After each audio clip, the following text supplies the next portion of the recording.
Hey guys, Cabin SNES Fever back again, part 4, talking about games that I beat for the NES Challenge last year, which was the full UK library, and we're on to the letter D. So quite a few games in this one, so bear with me, it's going to take a bit of time to get through, although some of them are probably going to be quite short because there's quite a few. If you know your D, there's probably quite a few titles you know coming up that are quite similar to each other and quite short, so and there's quite a few of them.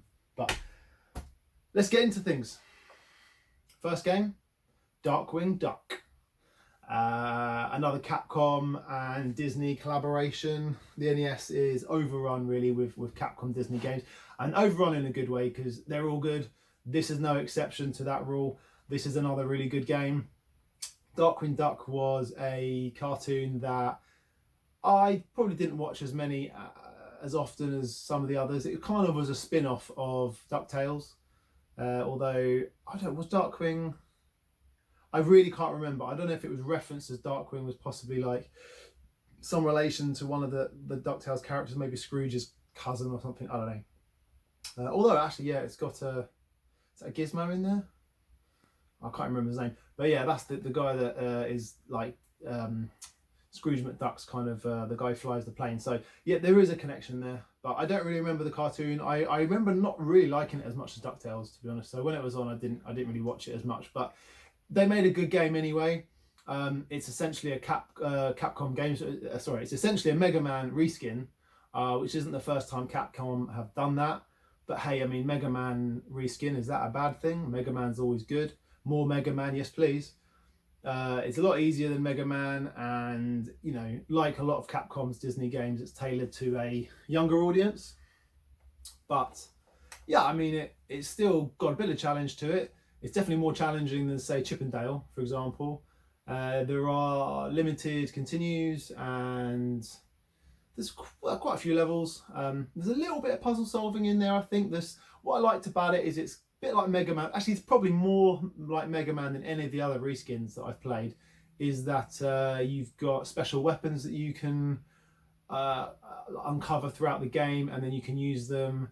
There's, like, for example, a plunger gun where you can sort of shoot the plunger and it'll stick to a wall, and then you can use that as a platform to climb off temporarily before it falls away. And there's other guns too, and it's cool. Like, those real add like a nice little mechanic to keep the game fresh as it goes on. And yeah, there is a little bit of challenge in there, but like I said, it's not the hardest game. I think the first time I played it casually a couple of years ago, I probably got about 3/4 of the way through before I got a game over, and then I kind of called it quits. But coming back to it to play now, having already beaten quite a big catalogue of hard NES games, this was pretty easy, but enjoyable. So definitely quite fun. And is there a password? I don't think there's a password system, so I think you do have to kind of beat the game in one run, but shouldn't be too hard for, you know, like an average player. So enjoyable. Probably one of the rarer Capcom Disney titles on the NES, but a good one nonetheless. Next up, Days of Thunder. I mean, this is we're jumping straight into the deep end again. Bit like when I said with Cobra Triangle, when I was like, this is without question 10 out of 10. We're straight back in 10 out of 10 territory. There's no argument to be had here. This is the hardest racing game on the NES without question, but it's also one of the hardest NES games without question. And I don't care whether you're talking, you know, the UK library or, you know, the full NTS library, probably even including the Famicom library. I'd imagine this will be up there. Based on the 80s movie with Tom Cruise, very young Tom Cruise, based on NASCAR. I haven't seen the film. I've heard that it was...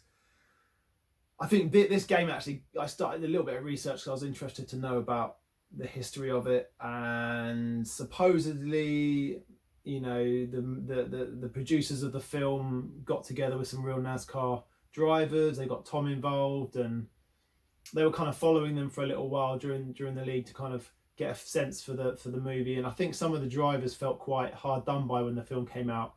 They felt they'd been cheated, basically, in terms of their representation and how the sport itself was depicted in the film. So there's a bit of history for you. I don't know what they thought about the game.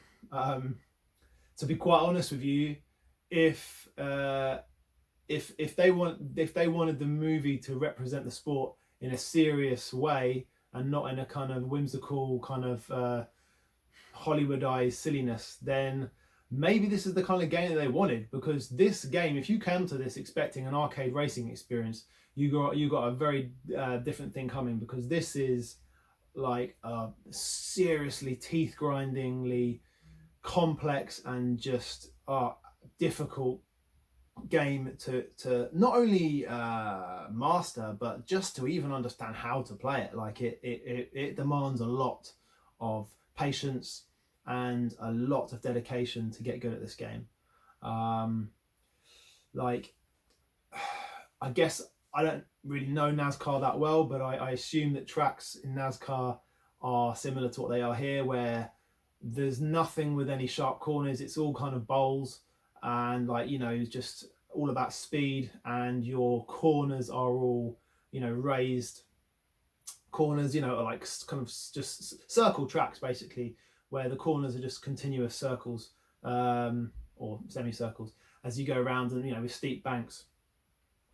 And yeah, basically to race this game well, you ideally, you know, you need to try and approach corners and take corners with a perfect amount of lift, and so that you're getting as close as you can to the kind of top barrier, and then dipping down perfectly on the other side, to get to sort of get the best amount of speed off the corner.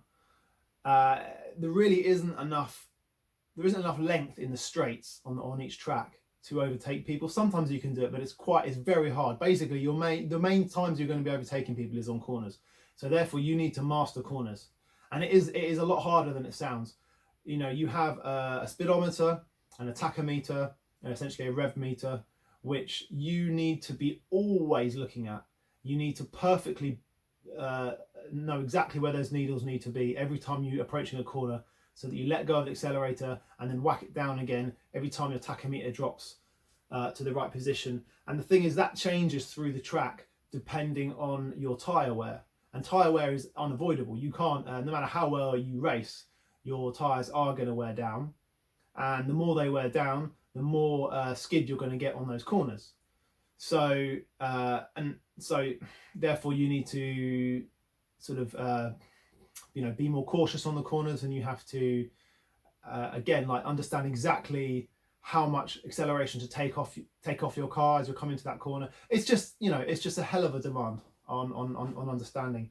And the thing is, if you hit, although like I said, you know, tyre wear is unavoidable, if you hit those barriers on the top of those corners, you do pretty bad damage to your tyres.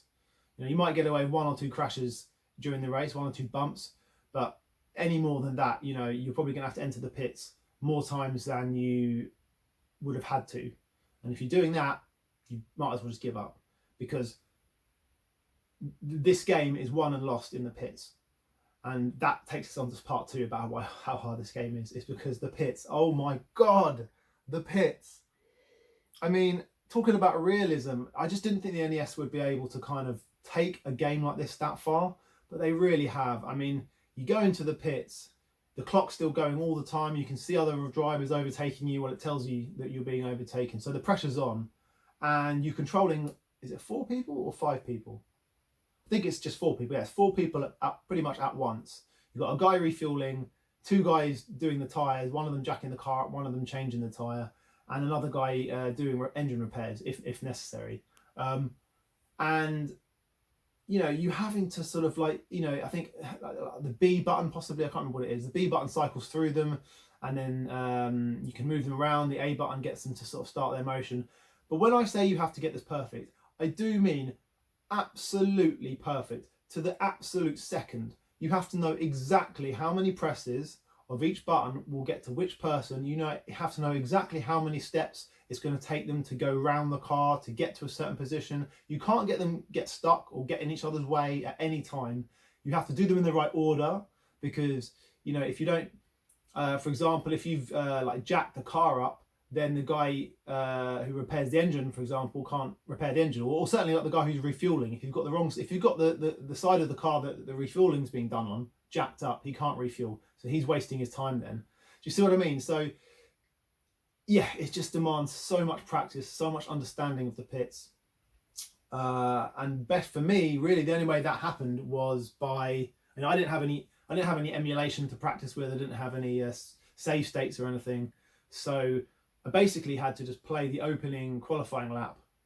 I put it not 100 times, but many times, on like 30, 40, 50 times. Just keep on every lap going into the pits, just practicing and practicing, resetting the game, doing it again, and just practicing and practicing until I had it as good as I could possibly get it. Which I think on my game was probably about 26 seconds or 25 seconds maybe.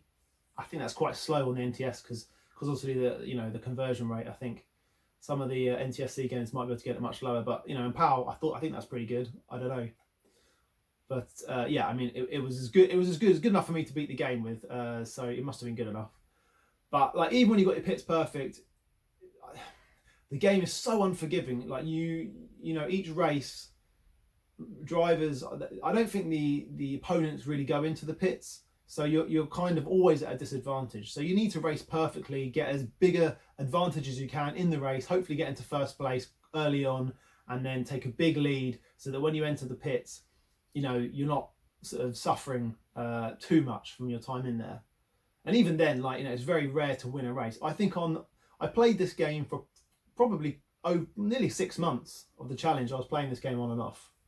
I mean, it was only really around the time that I beat it when I really put a lot of time into it, consistently over a short period, which I think is the only way to really master a lot of these games. And during that time, I probably started to get a lot better, and there was a couple of races where I was consistently getting certainly top 2, but and one race, I think it's Dover, I'd pretty much get first every time. But on this, the game I beat it on, eventually when I beat it, I think I got first on 2 of the races. I think it was Atlanta and Dover. But that was only the 2 races of the 8. And yeah, it's not an easy game to win races on, trust me. I'm not going to say what happens at the end. There's a bit of a twist at the end in terms of the storyline. But 2 of the drivers that you're racing against throughout the game, they're kind of the real opponents that you're against. There are other racers, but it's only really 2 people that consistently cause you problems in the race once you get good enough at the game to play it well, and those are the 2 who will always be in those top spots with you. So the game really is about beating them, and I was very lucky because I do think that the way that the game works is random. Like sometimes they do slightly better than others, and the time that I won it, the guy I was against in the end didn't do too well, so I ended up finishing the game with something like a 40 or even possibly 50 point advantage. But that was a big shock, and I hadn't really noticed that was even going to happen until the penultimate race. But yeah, an incredibly difficult game to beat, and one that I was just delighted to see the back of, because although it's kind of quite rewarding in the sense that it's almost therapeutic. There's some of the races that the laps, you could be racing for 30 laps, I think, sometimes maybe even more than that. I think there's possibly even a 40 lap race. There's certainly 30 lap race. So, it's quite a time commitment each race. A playthrough of the game can take hours. So it's a lot of commitment to keep losing and having to keep restarting in, which is part of the reason why it's so tough. So yeah, to beat it was fantastic, and definitely one of the hardest games out there. Would I recommend it? Only if you are a real racing fanatic and you want something on the NES that steps away from the usual arcade experience and gives you something kind of really, I don't know, really deep and technical to set your teeth into, then that's the game for you. But other than that, I would not recommend it. Right, next up is Defender of the Crown, which I believe was a PAL exclusive, at least. I mean, I guess it's not... was it?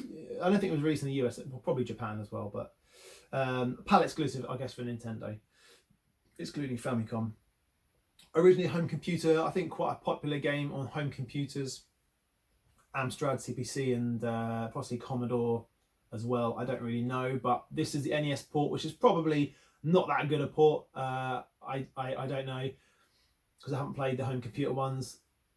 It's the kind of game that nowadays I think 99% of people who are coming to the NES to just pick out a random game and say, oh, what's this? I'll give it a go.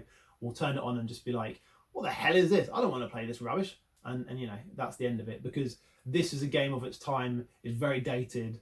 It probably looked very dated at its time, to be honest with you, although there are some slightly more impressive graphics at certain points. But essentially it's a war sim, which is a strategy war sim, which is kind of rare on NES. There are a few, but this one is based in it's not, is it medieval England? It would be Robin Hood's time. So yeah, it's medieval England. And you play, who are you playing? Well, you are a Norman lord fighting, oh no, you're a Saxon lord, sorry, fighting Norman invaders. There are 3 Norman lords and 3 Saxon lords, and you're one of the Saxon lords. Now, you can like ally, you are obviously allied with the other Saxon lords, but at the same time you can still attack them, so it's kind of a weird one. It's up to you really how you play it, which is again kind of neat. But the goal is really just to become King of England by eventually taking over all of the invaders' land. You may actually have to eventually take over the Saxons as well, but I guess, you know, unless you're very lucky, the Saxons, the Normans will wipe out the other 2 Saxon lords before you've even had a chance to even make it over there for a cup of tea. So I think it's unlikely that you're going to get to a point where you haven't destroyed the Normans before they've wiped out the Saxons. Because this game is, again, an extremely brutal game and extremely unforgiving for people who don't really know what's going on. Because, like I said, within a few turns, you're basically dead consistently. Whilst the Saxons that you are allied with don't really do much to help you, the Normans just gang together and completely wipe out everyone across the board. So I just couldn't seem to, no matter how hard I played the game, I just couldn't seem to sort of survive long enough to actually make it far enough in the game.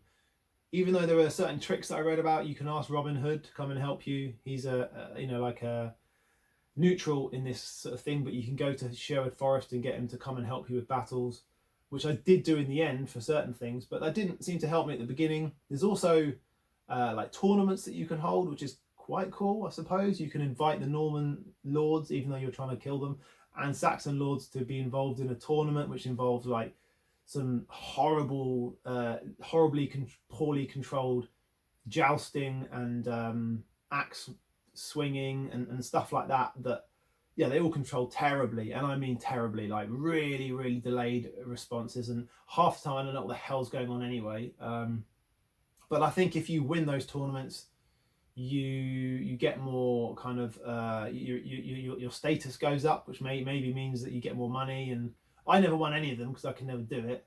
And you can even like go and rob castles at night, which is quite cool. And you get like this different mode where you can go on like a sneak mission, and you have to sort of go like side scrolling, again very clunky and very poor to control, but a side scrolling kind of sword fighting sequence, which if you win and you survive, you get to raid some gold. But you don't actually destroy an army by doing that. You just steal gold from there, which is good because you can then, I guess, you can buy more reinforcements. But to be honest with you, how I beat the game, which is what I had to do in the end, was just go on an absolute all-out offensive to just win a Norman castle as quick as possible. And I just practiced and practiced until I found the best possible route, the quickest possible route to get to a Norman castle somewhere. I think it's down in like Kent or somewhere. Can't really remember where it was. Wherever my nearest one was, I think I started in the furthest south, or the furthest southeastern Saxon castle, because you can choose which one you want, and then just went on into the nearest Norman one. And yeah, once you just kill a Norman castle, you get their land as well as their army, I think. So immediately that gives you a huge boost. From then on, if you can do that, the game becomes quite easy. So frankly, that's all the game was about, was just winning that first castle as quick as possible. and it took a long time to do it. That was the hardest bit. But yeah, do you know what? There is some fun things about it. The actual battle mechanics are quite fun, even though the war sort of happens through simulation and it's got really nothing to do with you. It's really down to just how many like forces you've got with you determines who wins the battle. You know, and like you can buy knights, cannons, and soldiers, and like things like knights, for example, make a huge difference. The more knights you have, the quicker you'll just wipe out other people. And the cannons are actually quite fun. That's the only part of the battle that you do control. It kind of takes place before the actual battlefield stuff, and you can you get like a certain amount of attempts, depending on how many cannons you got. I think you get a certain amount of attempts to shoot down the enemy's castle walls, and the more of the wall that you shot down, the more damage you can do, because you can shoot like plague and stuff into their castles and fire bombs. Yeah, it's quite innovative. It's quite fun in different ways, but it's very dated, and I don't think many people would want to play it now, to be honest with you. Even when I got the hang of it, it was, I don't know, just feels a bit old and dated, but I'll probably offend quite a few people who are big fans of the home computer version, but you know, that's just my opinion. Right, next up is Digger T-Rock, The Legend of the Lost City. That's the full name, Digger T-Rock. A game which I believe, according to the end titles, was supposed to have a sequel, because it definitely says, you know, we'll be back for more. I don't know, maybe the sequel was released in the NTSC region, but it wasn't released here, as far as I'm aware. So there you go. But yeah, Digger T-Rock is a game which, was it made by Rare? It doesn't say Rare on it. I have a feeling it was made by Rare. Obviously it says MB on here, Hasbro. But you know, obviously, I don't think they didn't program it. I think it was Rare who programmed this, but anyway, it's definitely got a feeling of Rare to it. It's like, yeah, it's a well-made puzzle game, but it's frustrating as hell, to be honest, at times. You have about something like eight chasms or something like that to go through, and they're full of, you know, enemies, just flies, lots of constantly respawning things, just, you know, the sort of stuff that drives you crazy, where it's like, you know, there's no point killing them half the time, because by the time you've killed them, they're back again. But you know, it's a puzzle game, a bit like Boulder Dash. You know, you're kind of digging through terrain at times, and you're running around like moving blocks and pushing boulders and stuff like that. And you know, there is sometimes a lot of things that are collapsing around you, which you need to kind of take into account. There's lots of traps and lots of self-locks that you can do, lots of ways to get squashed and killed, and yeah, there's a lot of demand on, I mean, just trial and error. It's a game of trial and error. That's what puzzle games are. It's a good one, but it also is very hard because of the amount of trial and error, the amount of having to constantly redo the levels over and over again. You've got a limited life count. I don't think there's any continues, actually. I think there's just one go. It took me a while to realise that you can get an extra life on the bonus stages if you collect every diamond, which took a little bit of time to find the perfect route. I think the bonus stage is the same bonus stage after every level, as in the diamonds are in the same place. I think that's true. And therefore, like, once you finally work out how to do the bonus stage the right way, you can just kind of rinse and repeat. It does give you that extra life. I think there's more to be found throughout the levels too. Points, I think, give you them as well. So you can stock up quite a few, and you know, you need them, because it's a hard game. Like, it's not as hard as some of the others, in the sense that once you know what to do, you generally can repeat it once you've done it a couple of times. Although there are still some things, I think, in the later levels that are really hard and annoying to do. So yeah, I don't know. I enjoyed it, but it was stressful, and I think I had to look at a walkthrough at the very end for one bit where, I don't know, you have to give a dinosaur a diamond at the very end of the game, even though you've been blowing them up the whole way through the game. Apparently the last one you've got to give a diamond to. That might have been referenced in the manual. I don't remember reading it, but maybe it was. But yeah, not a bad game at all, but frustrating, and I was glad to see the back of it, I think, to be honest, once I'd done it. So there you go.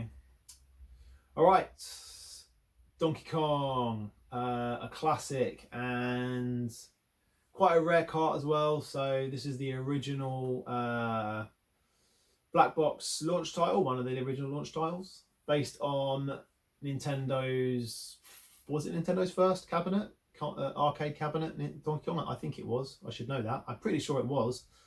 It's missing one of the levels, Pie Factory, which is a shame because I don't see why they couldn't have made that. It's not exactly like, you know, it's a very labor intensive cartridge, but nonetheless, it only has 3 levels, but it plays nicely. Look, it's Donkey Kong, it's classic. At the time, it would have been fantastic to have this on a home cartridge, because I think there'd been an Atari version of it before, which was, you know, is Atari 2600. It's not exactly the arcade, but this feels very much like the arcade version. Obviously, you know, to an avid arcade player of the cabinet, this is, you know, nothing like it. Well, it's not, you know, it's not a substitute for it. But yeah, for those of us at home, this was a, you know, a very decent substitute. So I think that, yeah, it was great fun, and, you know, it's great fun. Really, what more can you say about it? It's classic. It is a classic game. It is probably, well, it's Nintendo's most classic game. It's the first ever introduction of Mario, at the time known as Jumpman, and first introduction for Donkey Kong 2, who later became Cranky Kong. If anyone's played Donkey Kong Country games, that is who Cranky Kong is. If you're young and you didn't know that, now you know. But yeah, great game, very short. If you want to beat this, like all the arcade black box titles, well, most of them, the levels carry on, if not indefinitely, for a hell of a long time. My goal was always to find an end screen, or to get to a point where the gameplay loops, or the difficulty AI loops, or whatever. In this game, you do actually get an end screen actually in this one, because once you beat level 3, you save Pauline, and then the game starts from the beginning and gets slightly harder, whatever. Or it doesn't even get harder. I think it just repeats. So anyway, get to the end screen. Possibly the easiest game in the whole challenge. Maybe a tie with Popeye, I don't know. But still lovable, great fun. Can't knock it. Next up, Donkey Kong Jr. Another rare cart. And again, very much the same thing. Nintendo's answer to Donkey Kong in the arcade, another very popular cabinet, this time featuring, you know, a baby Donkey Kong, who we all know on the Super Nintendo as Donkey Kong from the series. In here, he's, you know, still in his diaper, and he is there to basically save his dad from Mario this time, which I think was it's quite a cool twist actually. I kind of with that, I'm not sure if it was, but I love the idea that, you know, you're playing as Mario in the first game, saving Pauline against Donkey Kong, and in the second game you're playing as Donkey Kong Jr. saving his dad Donkey Kong from Mario. It's a nice twist. But yeah, similar kind of gameplay again. This time there's a much more of an emphasis on climbing ropes rather than jumping over things, but still really fun, and again very similar kind of gameplay, but really good fun, another real classic, and again very easy to beat. I think there's three levels, possibly 4. This might be missing a level as well from the arcade experience. I can't remember for sure if it is or isn't. Is there 4 levels to it or 3? Yeah, I think that there's 4 levels. Looking at the back, yeah, there's 4 levels, so maybe it does have them all, I don't know.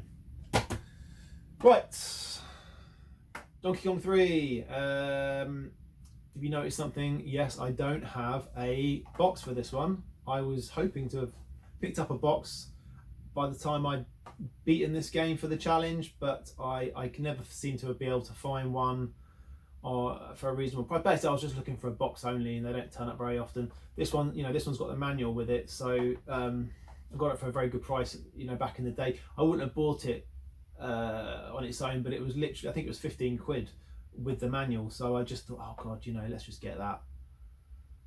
But yeah, I've never been able to find a box on its own since, and I can never really justify paying a large sum for a game I've already got. So here we have it, still in cartridge form. Anyway, enough about that. Game-wise, it was a strange one, because this was again obviously a Nintendo arcade cabinet which there was a bit of a flop really. It's a strange one because it does feature Donkey Kong. I assume it is Donkey Kong again, yeah, not Donkey Kong Jr. But it doesn't have Mario. It's got this weird guy called Stanley, who is a bug exterminator, and Donkey Kong's causing a chaos in a greenhouse or something, and Stanley's there to get rid of him. But at the same time, there's also these kind of killer bugs that are flying around, and they're destroying the plants or something. I don't know. It's a weird one. Like, who is Stanley there to do? He's an exterminator, so is he there for the bugs and Donkey Kong's just turned up? Or I don't know. Stanley's main goal seems to be to get rid of Donkey Kong in each level.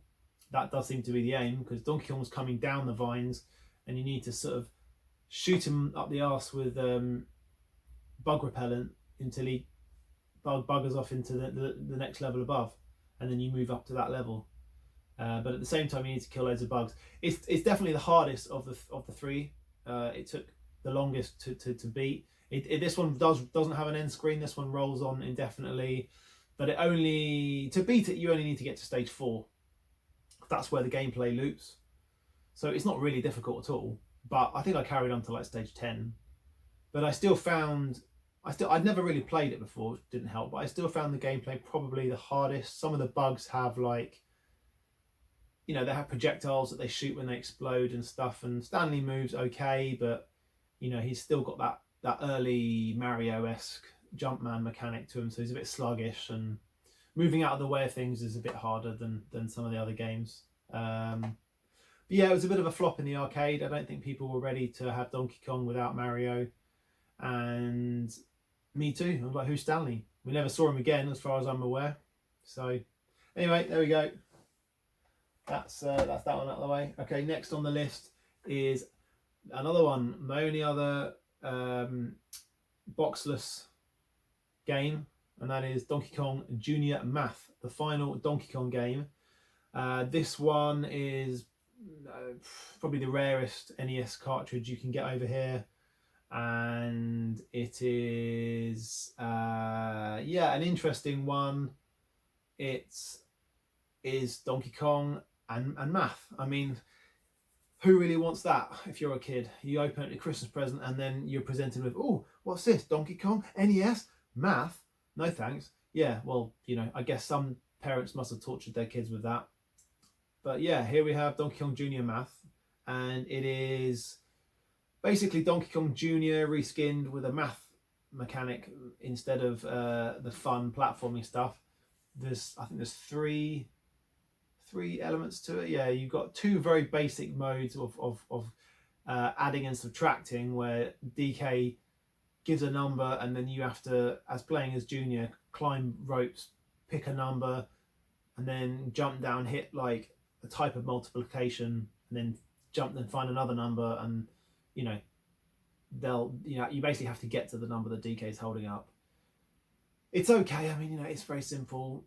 It's very easy, and the only thing that lets it down, ironically, is the actual control, which is supposed to be the thing that is there to entice kids to play it. But the way that DK moves up and down those vines, and the way the numbers are on those vines, it's very easy to accidentally hit the wrong one and get a kind of an animation that makes you feel stupid, because the monkey falls to the ground and sort of goes, ooh, has a bit of a tantrum.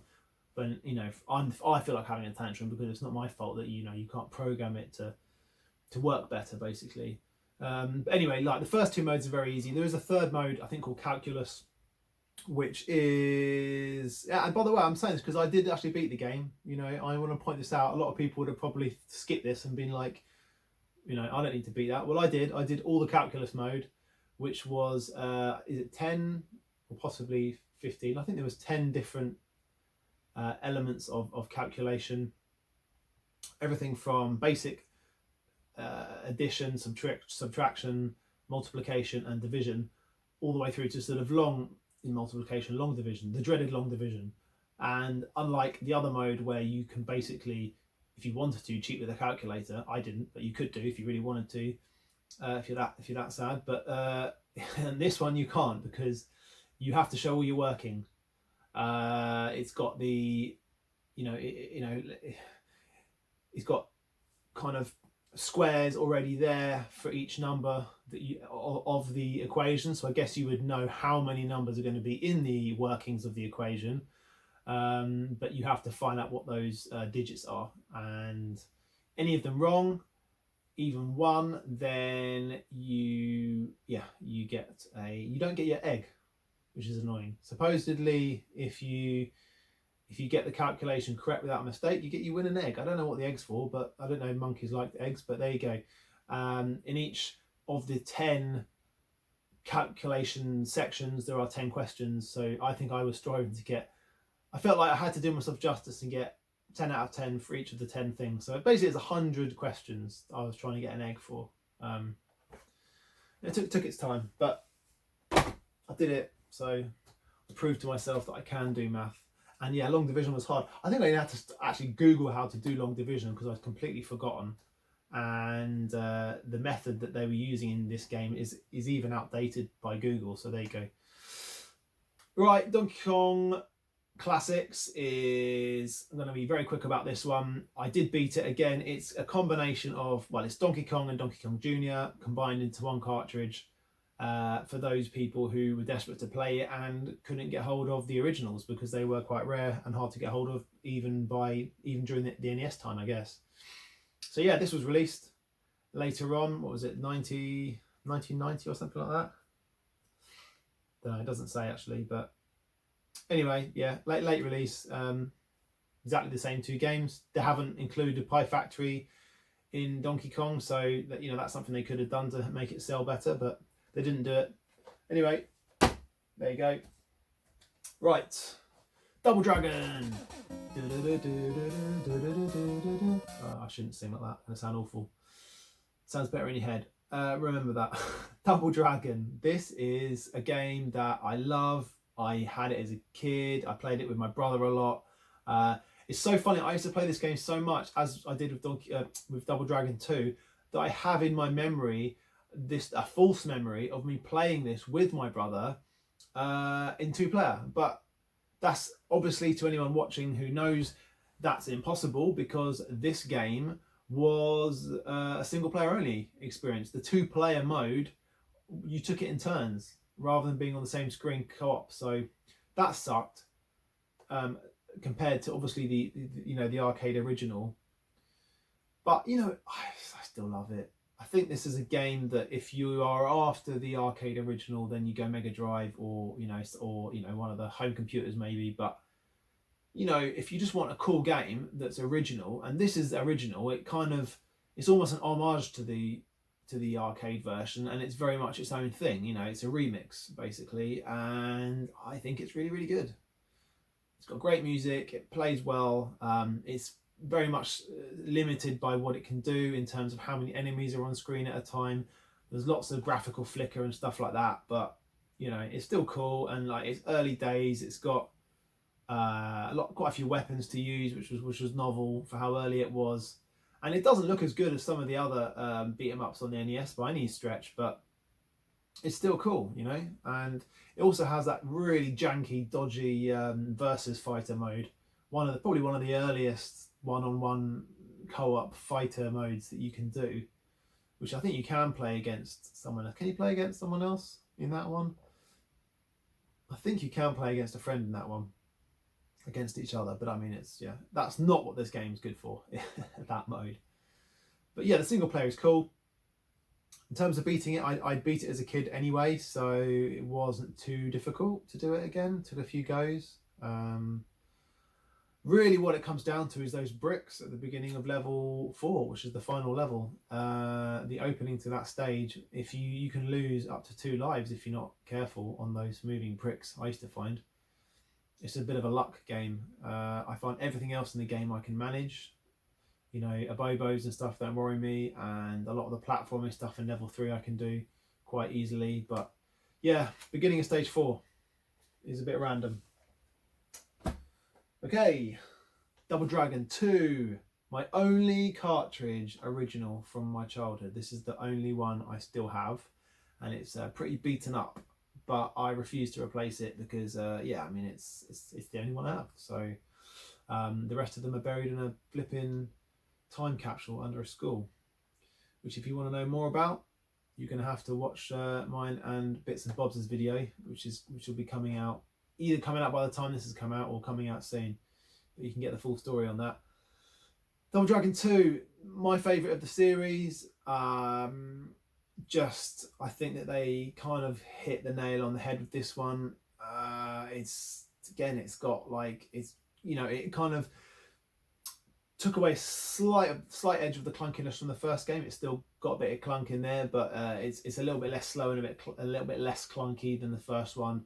The biggest step up was, of course, 2-player co-op, which just, it's probably where the memories of me and my brother playing the first one came from, because we played this one together loads, and it has lots more stages. It's weird that the difficulty mode you choose determines how many stages you get, rather than being any more difficult. It is difficult, I suppose, but it's essentially the same difficulty on all modes. You just get more levels. So yeah, you beat it on Master or Supreme Master, whatever it is. You get all the levels, and they get pretty tough.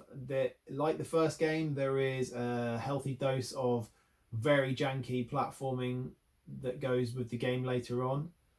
That makes it very hard for novice players, because of how awkward the jumping mechanic is. But it's just nostalgia to me. I'm not necessarily the best at it, but I love it at the same time. I love all those weird spinning cogs and those little spikes shooting up and disappearing platforms and conveyor belts. All of it just is like a warm hug from my childhood, along with the frustration. But I find it hard to get angry at this game because of just my memories for it. So yeah, I enjoyed beating it. It is hard. I think it's harder than the first. It's much longer. The final boss is pretty tough, to be honest with you. And I beat him this time pretty much just because I don't think I'd lost a life throughout the whole playthrough. So when I got there, I had like 4 lives or 5 lives or something like that. So or maybe it was only 4. But anyway, the point is that gave me quite a healthy chance at him. I think I lost nearly all of them. That's really my last life. Okay, Double Dragon 3, the Sacred Stones. Certainly not sacred to many people. I think most people watching this probably hate this game, or if they haven't played it, they think it's bad because of certain famous people's reviews. But is it bad? No, it's not a bad game. It's not as good as the other 2. I think it suffers with a lot. It has a lot of the sins that it's famous for are to a degree warranted, but at the same time, it's certainly not an impossible game. Like, people love to say that this game is like, just really, really difficult, unbeatable. I would say it's, 6, 7 out of 10, probably a 7 out of 10 for difficulty. I think that's what I gave it, which is pretty average, to be honest, for NES.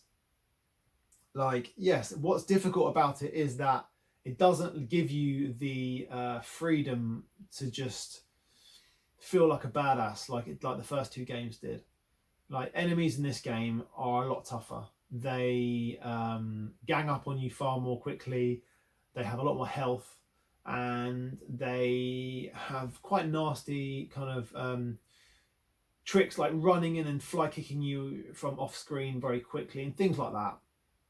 So yeah, that does make it hard. But if you want to talk about NES hard, no, it's not, because it's also very easy to manipulate, and that's what makes it quite easy, because you can basically just the art of beating this game is to essentially just get maneuver players into areas you want them.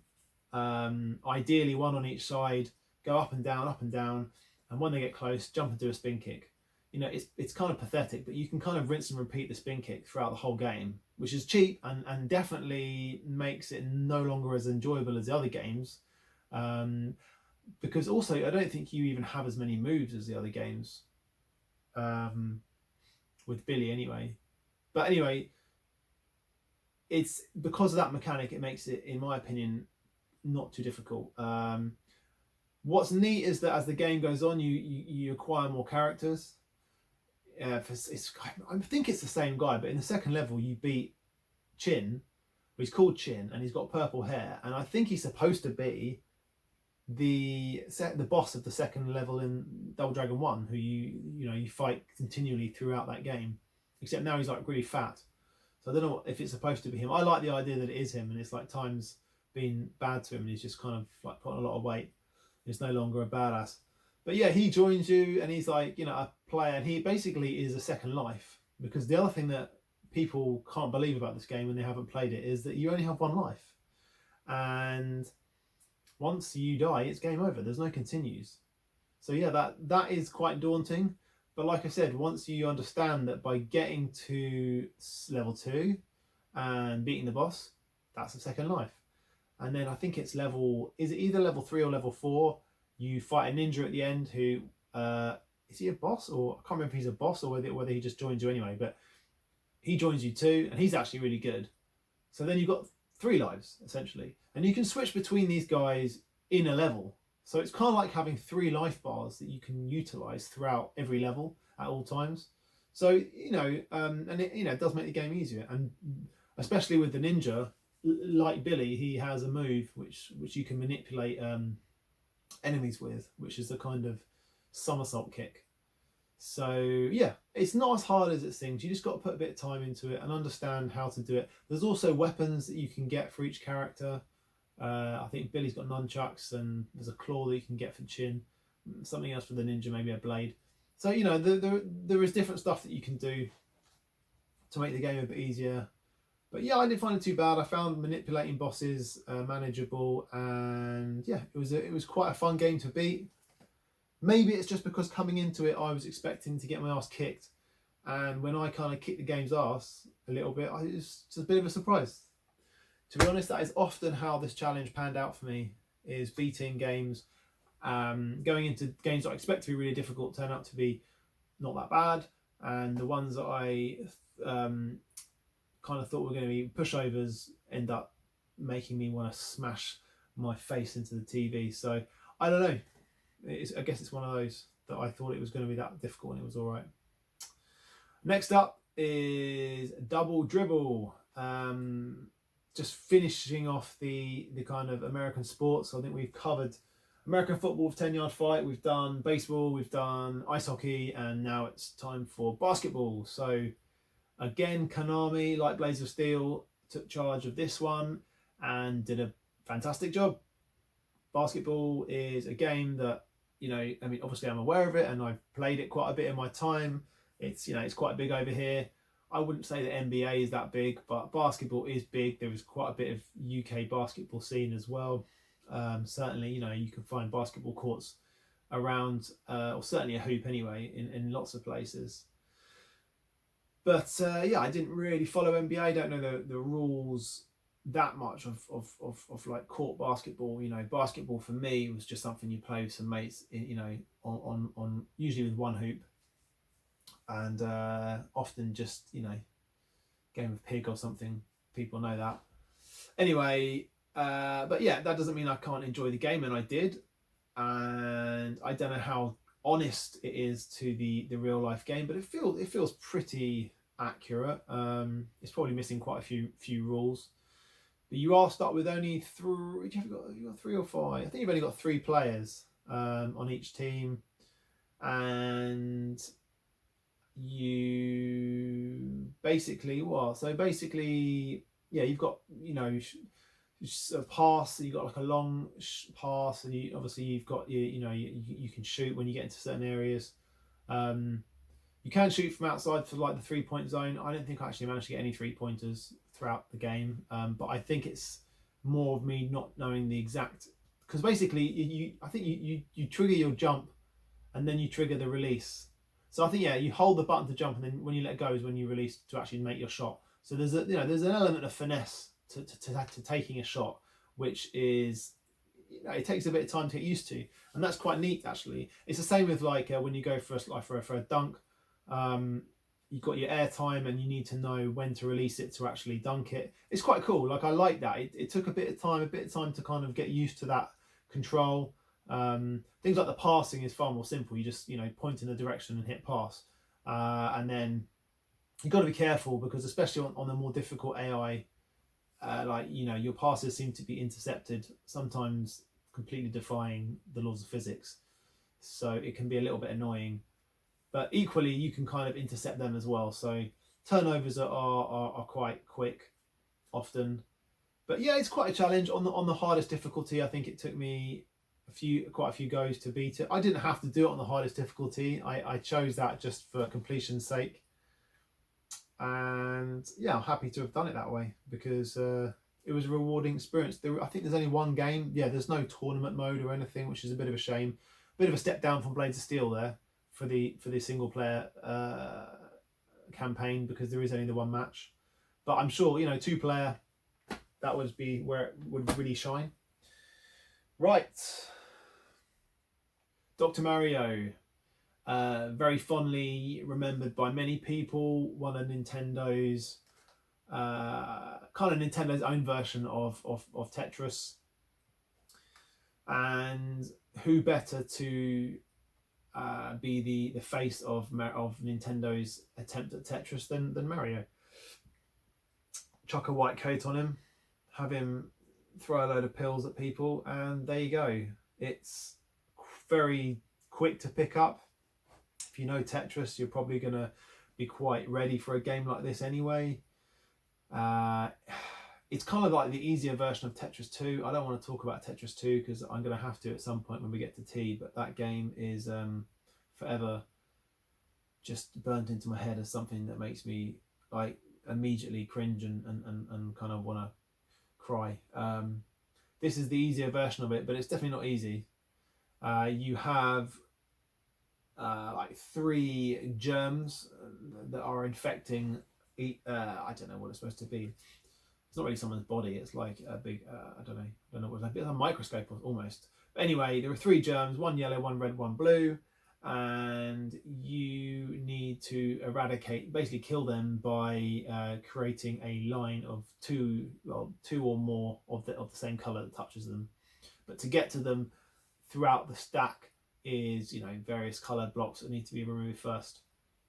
That's essentially it. As the levels increase, the stacks get higher and higher, and yeah, that's it. There's 20 stages. Was it 20?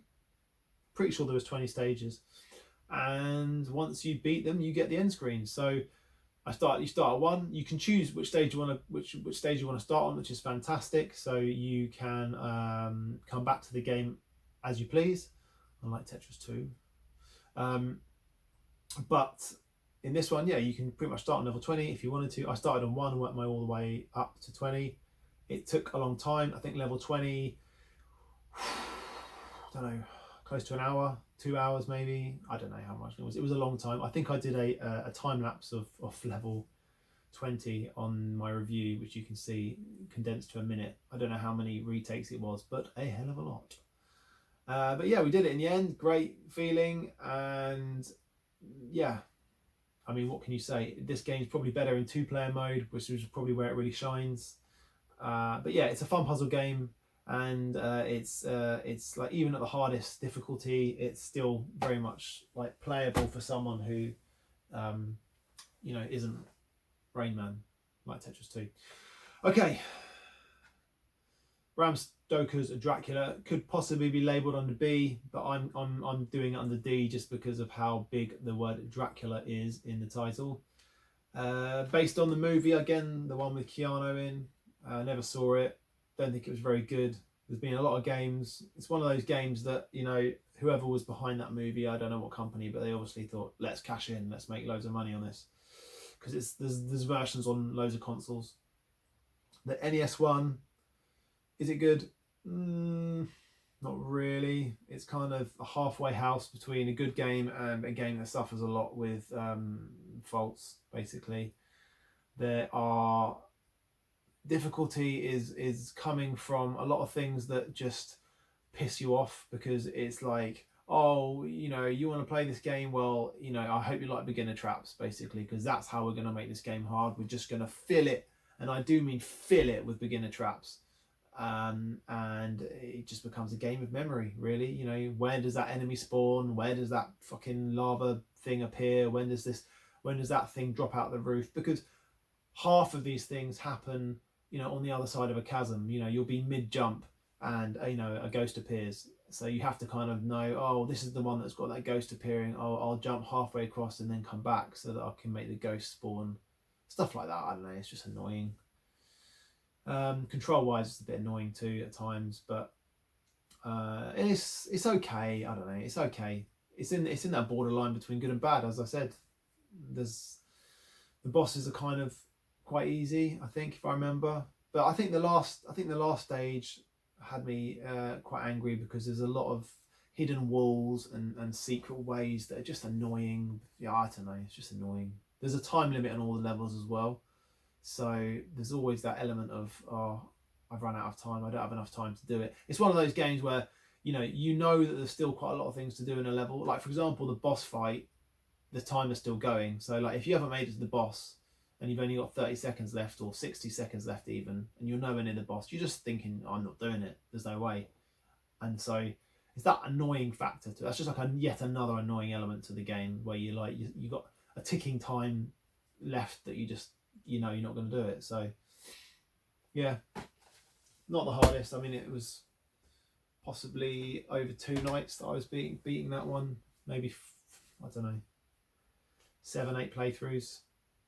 Oh god, I forgot this was even indie. Dragon's Lair, another 10 out of 10. Yeah, what can you say? This is memory, and this is everything that you hate about NES. This is like the memory test times 100. It is absolutely atrocious, abysmal controls, the absolute worst that you can have. It is also difficult. It's full of like completely random or seemingly random amount of damage occurring. One thing will give you not 1 bar of life off, something else kills you. I mean, let's be fair, most things kill you in one go. The occasional thing takes a bit of life off. I mean, the life bar is basically pointless. They might as well have just made like the things that, they pretty much made everything kill you instantly, because pretty much everything does. It's a weird one because the PAL version is actually harder than the NTSC one. It runs faster, which is mad. I don't understand how that works, but it runs faster, but it's also got some changes to it. Like they actually made changes. Like for example, the level 1 boss in the PAL one is a giant snake head rather than like lots of little holes with little tiny snakes. But the worst thing of all about the PAL one, which I can't believe you got off so lightly in America with this, is that the lifts in between all the stages, there are these really annoying lift sequences that you get onto a lift and it goes down, and there's all these exits left and right. Was it just, no, it is left and right that you can take, and there's loads of them, and there's only a set way that you can go, and lots of them take you to other places which end up either leading to dead ends or just places to get you killed or loop you back to other levels. Oh, it's just frustrating as hell trying to find the right way. That's another part of this game, trying to find the right stupid way. But anyway, these lifts in the PAL version, they have rocks that are just constantly falling down that again kill you in one go, like everything else. And it's just, they're so random, these rocks, the way they fall. I mean, you're not quick enough to avoid them. You have to basically already be moving out the way of it, or it'll kill you. Oh, it's just so frustrating, man. And even then, like knowing how to get off the lift is hell. You can't jump early. You just fall through the platform if you jump too early. You have to wait for the lift to be at the exact point to walk off it. Oh, I just fucking hate it, man. There's nothing good to say about this game. It's got difficult bosses as well, really difficult bosses, like death is hell. The dragon at the end, oh my god, the dragon. I mean, the last level, oh, it's just, the worst level is the level of the Grim Reaper, I think. Because just the traps in that level are just insane. Like, just because of how awful this guy is to control, and how delayed all the inputs are, and how crap that, it's like they've gone to try and animate this game really nicely, but as a result, they have just absolutely sacrificed every element of enjoyable gameplay that you could have. And trying to maneuver this guy through some of those later stages is just the epitome of everything you want to hate about the NES. So yeah, beating this was awful. I think this drove me to, it was quite early on, around the 50 game mark, 50 games, something like that, and it nearly drove me to quit the whole thing altogether, because I just thought, I can't do this. I can't put myself through this much stress and pain. But in the end I did do it. The only tip I'd say is I used 2 controllers, as in I used player 1 and player 2. Like some of the games I've mentioned, playing 2-player just means you take it in turns, so you've essentially got 2 games running at once.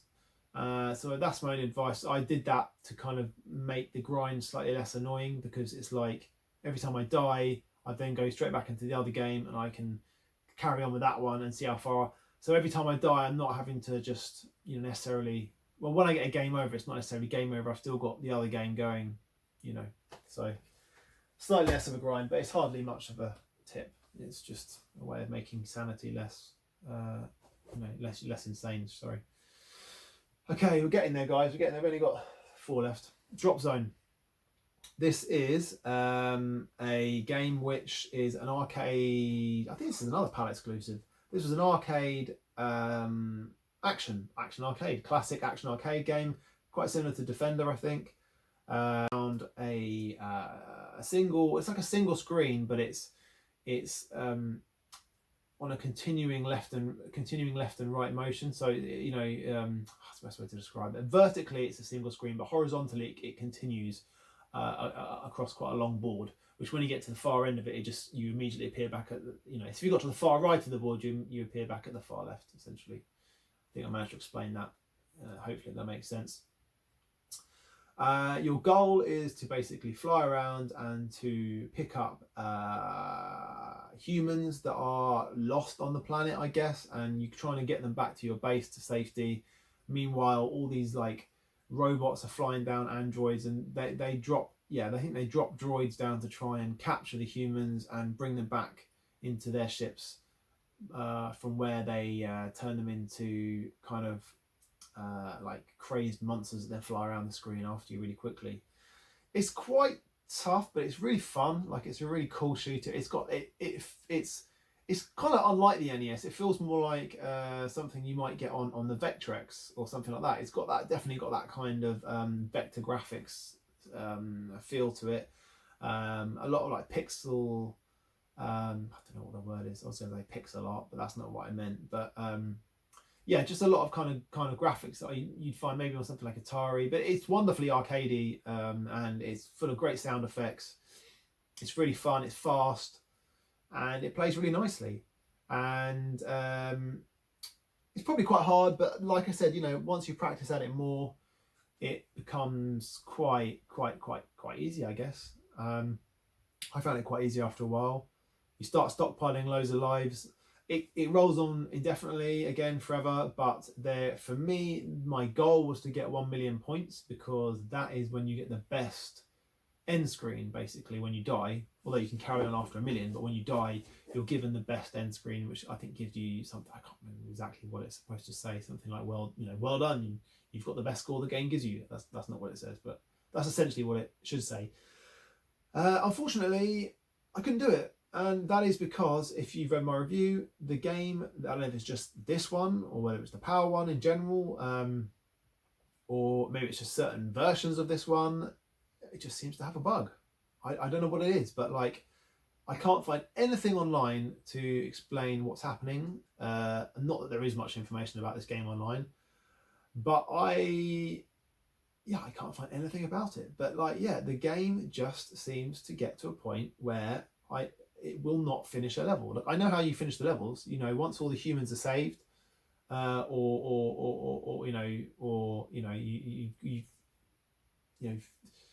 you've got to a point where I think if too many humans die, certain levels take you to a kind of hellish atmosphere where you've got all these kind of volcanoes flying off and stuff like that. On those levels there are no humans, but all you have to do, I think, is survive on those levels, or I can't remember what you did, but I know how to get past them. But anyway, it's not on those levels that I'm talking about. It'll be on like a human level. I'll finish the level, I'll save all the humans, whatever, and then the game just doesn't end. It doesn't go to the next level. I don't get the end. Instead, there are these alien things that come. I don't know, I can't remember what their names are, but they're sort of they're there to basically kill you. They think of them as like Bubble when you get that kind of whale, Grim Reaper whale thing that turns up, you know, is there to kill you for taking too long. Well, that's what these things are, and they appear in the levels normally if you've taken too long to save the humans.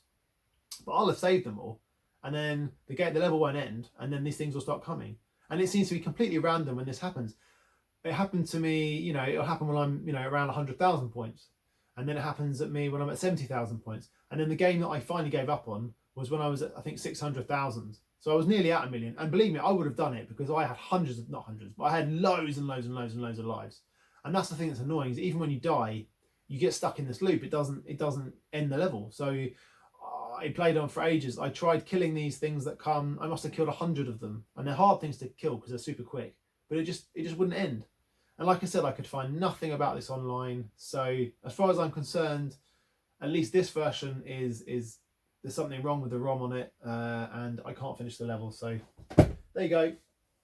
I guess I didn't beat every NES game, but I'm going to say that I did because you know, I know I would have got 1 million points in the end, definitely. All right, next up is Duck Hunt, the classic light gun game of the NES, the one that I think most people who think about light guns and NES, this is what they think of.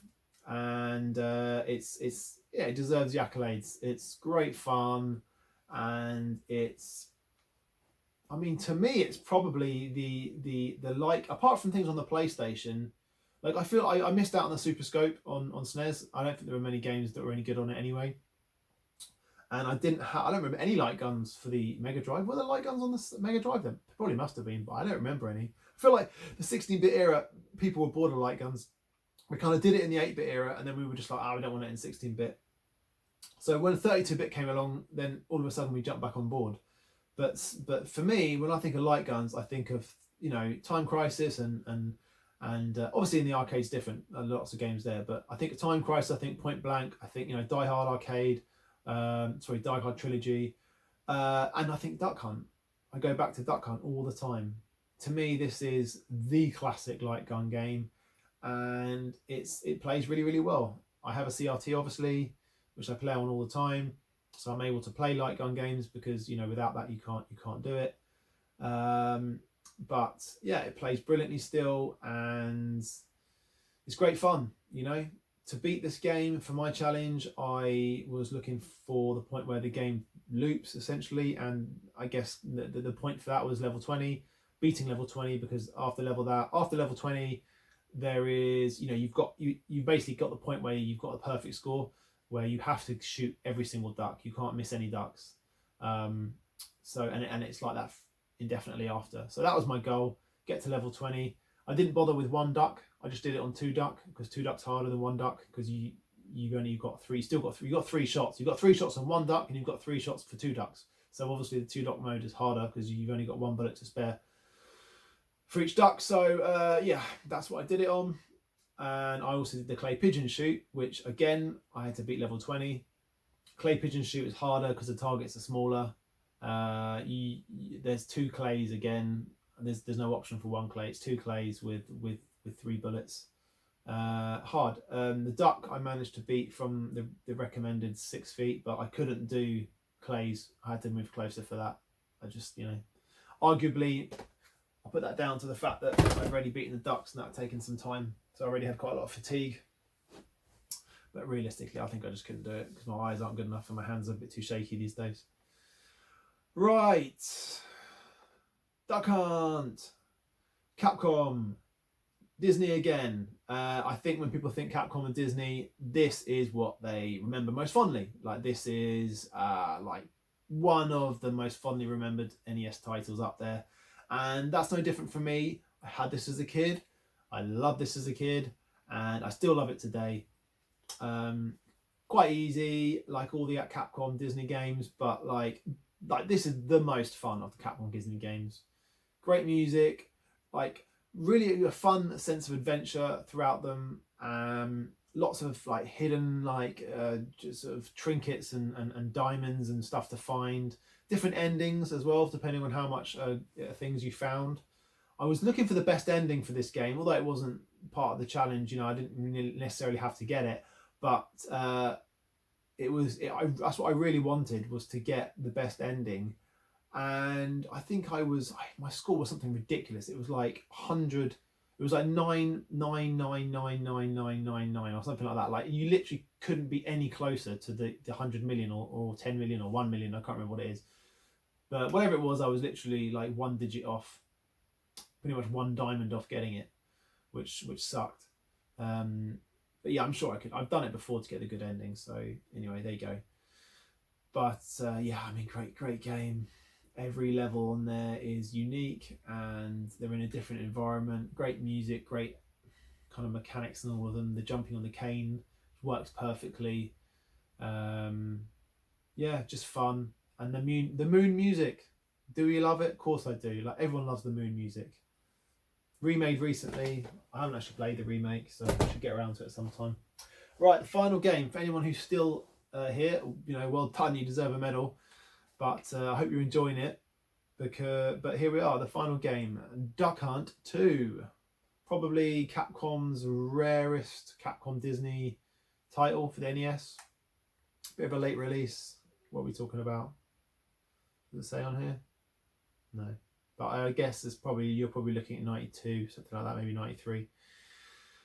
It is essentially a photocopy of the first game, which is a bit of a shame, because I think that it could have been a bit more than that. Like, this is like, this is the same game engine, this is the same everything. This is literally just like, let's make a few more levels and just chuck it on.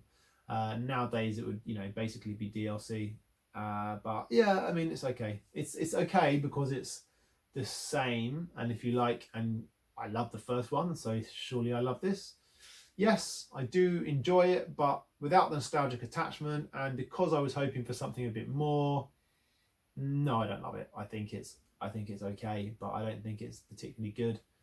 It's even easier than the first one. You can buy a lot of items in between levels to make your life even easier. Like the first game, you have to find certain like special things, like extra hit points and stuff like that, which were like hidden treasures in the game that felt really like exciting when you found one. It's like, oh, I've found like a new hit point, which will stay with you for the rest of the game. Whereas in this game, you can just buy them at the end of levels, which slightly spoils that fun factor. I mean, obviously you need to find the money to do that, but yeah, I don't know. Meh. That's kind of my review of it. Meh. Beating it is much like the first one, very easy. Probably even easier, because the first one I had a bit of history with, and I still find a little bit of a challenge when I'm not like paying attention. Whereas this game, I wasn't really paying attention, and I don't have any history with it, and I beat it quite easily. But I think a lot of that's down to the fact that you can buy a lot of add-ons at the end, like continues and extra lives and hit points. There is, I think, a hidden stage that I didn't uncover once you've got all the lost treasure. So